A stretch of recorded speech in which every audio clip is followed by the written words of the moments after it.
नमस्कार, मी पंजाब डक। आज आहे 8 ऑक्टोबर 2025 आणि राज्यातल्या सर्व शेतकऱ्याला खास करून आनंदाची बातमी देत आहे। मी जात आहे संभाजीनगरकडे, एक मीटिंग आहे। त्या मीटिंग निमित्त जाता जाता म्हणलं इंस्टाच्या माध्यमातून शेतकऱ्यासाठी आनंदाची बातमी द्यावी।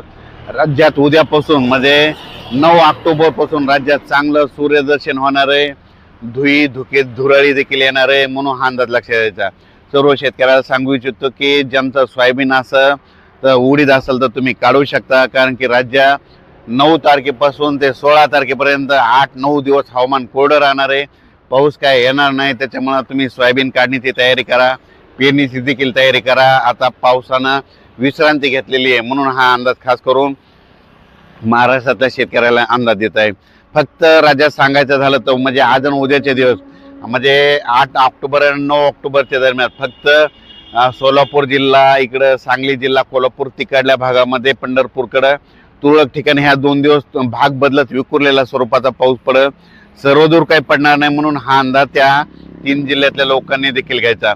राज्यात देखील ना स्थानिक वातावरण तयार होऊन दुपारनंतर कधी संध्याकाळच्याला अर्ध्या तासाचा 20 मिनिटाचा, 22 मिनिटाचा, 10 मिनिटाचा पाऊस येत असतो, म्हणून हे देखील लक्षात येतं। पण राज्यात मात्र उद्यापासून म्हणजे सांगायचं झालं तर 9 ऑक्टोबर पासून चांगलं हवामान कोरडं राहणार आहे।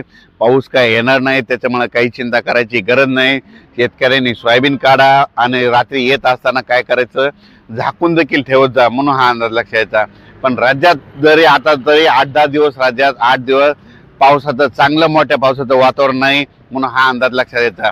पूर्व विदर्भ, पश्चिम विदर्भ, दक्षिण महाराष्ट्र, उत्तर महाराष्ट्र, कोकणपट्टी, खानदेश, मुंबई, पुणे सगळ्या जनतेला शेतकऱ्याला सांगू इच्छितो की राज्यात सध्या तरी पावसाचं आता 8 दिवस वातावरण नाही, म्हणून हा अंदाज लक्षात यायचा।